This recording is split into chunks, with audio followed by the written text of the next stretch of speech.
Alhamdulillahilladzi arsala rasulahu bil huda wa dinil haqq liyudhhirahu 'alad dini kulli wa kafa billahi shahida.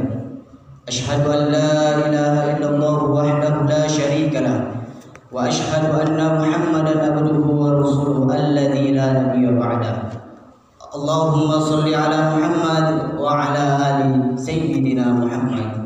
Faya ayyuhal hadirun ittaqullaha haqqa tuqatih wa la tamutunna illa wa antum muslimun. Faqala Allah ta'ala fil Qur'anil Karim, a'udzu billahi minasy syaithanir rajim. Bismillahirrahmanirrahim. Alhaakumut takatsur hatta zurtumul maqabir. Sadaqallahul azim wa sadaqa rasuluhun nabiyil karim wa nahnu ala dzalika minasyahidin wasyakirin walhamdulillahi rabbil alamin. Masyarul muslimin, jamaah sidang salat Jumat yang dirahmati oleh Allah Subhanahu wa taala.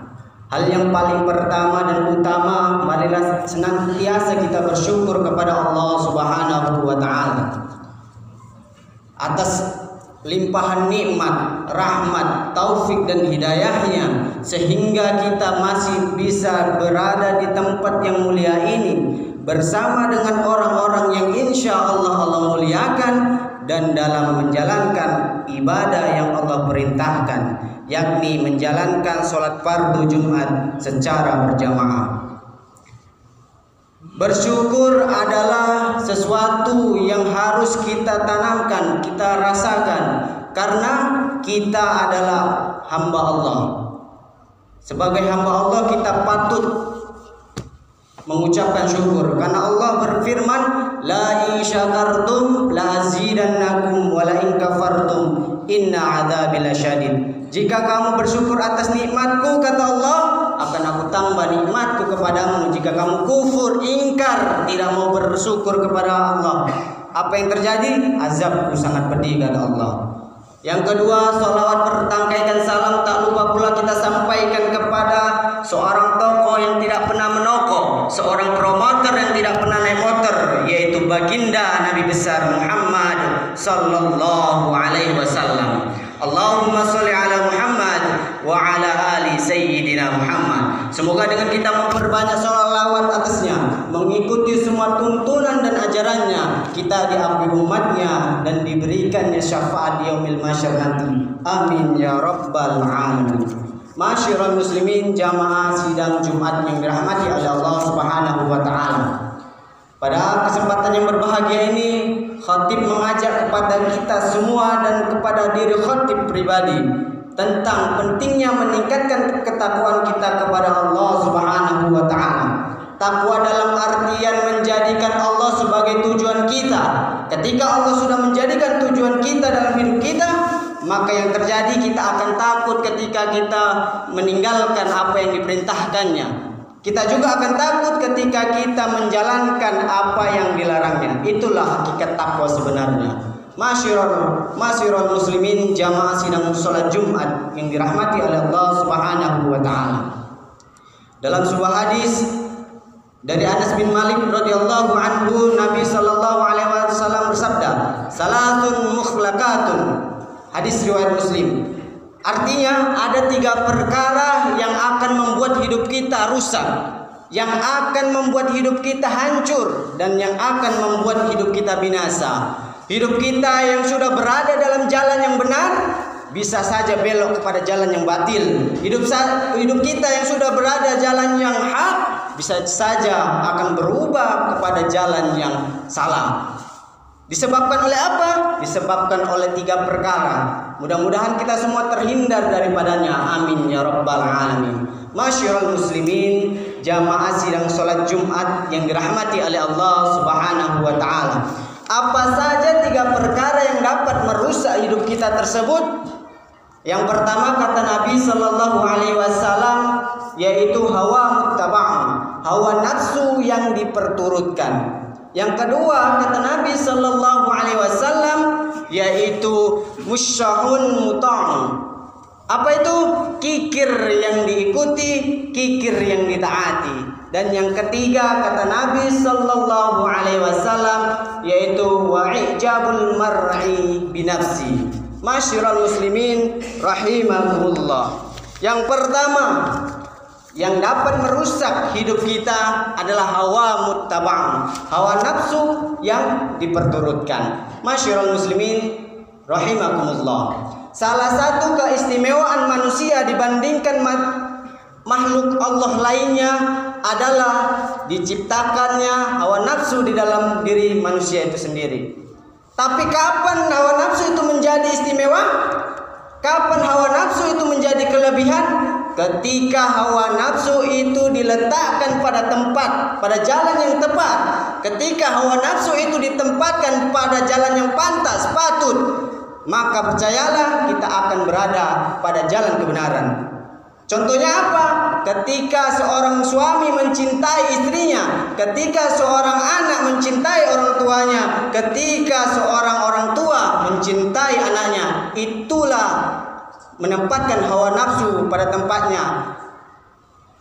Tetapi sebaliknya, ketika hawa nafsu itu ditempatkan pada tempat yang salah, tidak benar, maka apa yang terjadi, jamaah? Yang terjadi adalah hawa nafsu itu akan menguasai hatinya. Hawa nafsu akan menguasai akal pikirannya. Hawa nafsu akan menguasai seluruh anggota badannya. Patu mata dibuatnya, patu telinga dibuatnya, patu tangan dan kaki dibuatnya, hingga hawa nafsulah yang akan menjadi raja. Tubuh kita adalah sebatas alat-alat perangkatnya saja. Tubuh kita hanya sebatas fasilitasnya saja. Sehingga maka wajar kita lihat korupsi di mana-mana, sogok menyogok, membenarkan sesuatu yang batil. Itu karena apa? Karena hawa nafsu sudah menguasai hatinya. Hawa nafsu sudah menguasai akal pikirannya. Hawa nafsu sudah menguasai seluruh anggota badannya. Maka inilah yang dikatakan Nabi Sallallahu Alaihi Wasallam, hawa nafsu yang bisa menyelakakan hidupnya, hawa nafsu yang bisa menghancurkan, merusak hidupnya. Masyiral muslimin, jamaah sidang sholat Jumat yang dirahmati oleh Allah Subhanahu wa Ta'ala. Allah berfirman dalam Quran surah At-Takatsur ayat 1 dan 2, A'udzu billahi minasyaitonir rajim.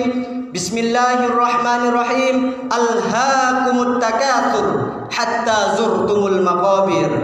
Kalian lalai dengan berlomba-lomba atas bermegahan. Lalu kapan perlombaan itu selesai? Kapan perlombaan itu siap? Hatta zurtumul maqabir. Perlombaan itu akan terhenti ketika manusia masuk ke dalam kubur. Ketika manusia masuk ke dalam liang kubur, maka perlombaan itu akan berhenti.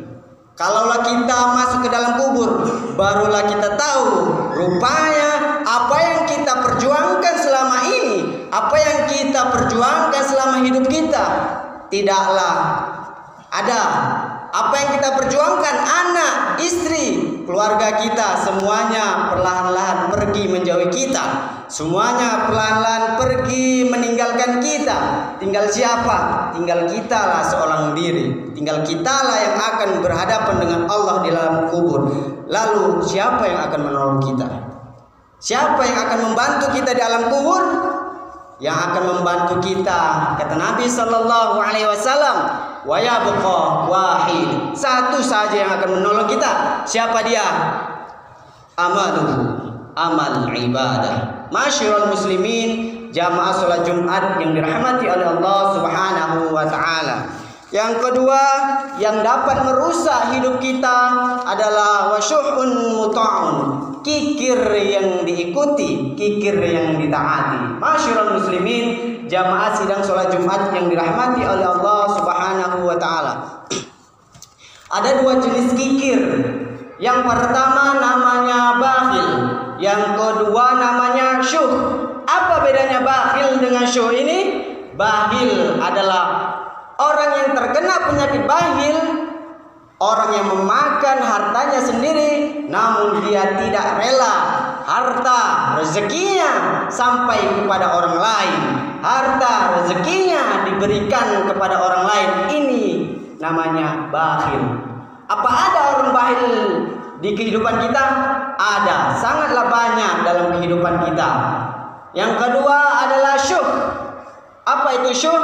Orang yang terkena penyakit syuh ini lebih parah lagi. Jangankan harta bendanya, rezekinya sampai kepada orang lain, rezekinya sendiri pun dia tak mau memakannya. Rezekinya sendiri pun dia tak mau memakannya. Bakhil dia, kikir dia pada diri sendiri. Apakah ada orang semacam ini? Ada. Ada orang yang sangat pelit pada dirinya. Ada orang yang sangat pelit pada orang tuanya, istrinya, anaknya. Kalaulah yang wajib saja dia pelit, kalaulah yang wajib saja dia kikir, bagaimana dia akan memberi orang-orang di sekitarnya? Bagaimana dia akan mengeluarkan zakat fitrahnya? Bagaimana dia akan memberi sedekah? Itulah parahnya orang-orang kikir. Masyiral muslimin rahimakumullah. Apakah dengan cara seperti itu dia akan menjadi kaya? Tidak juga. Apakah dengan cara seperti itu dia akan menjadi hebat? Tidak juga. Mengapa? Karena rezeki setiap manusia sudah diatur. Bahkan kiat-kiat menjadi kaya. Ketika anak kita makan dengan sepatutnya, ketika istri kita makan dengan sepatutnya, orang tua kita makan dengan sepatutnya, dan kitalah juga menikmati harta yang kita cari tersebut. Masyarul muslimin, jamaah sidang salat Jumat yang dirahmati oleh Allah Subhanahu wa taala.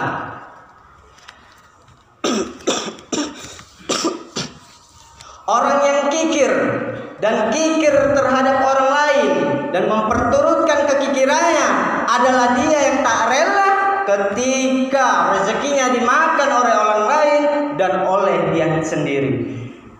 Dia hanya sibuk dengan menabung dan menabung, tapi dia tidak mementingkan diri dan kehidupannya.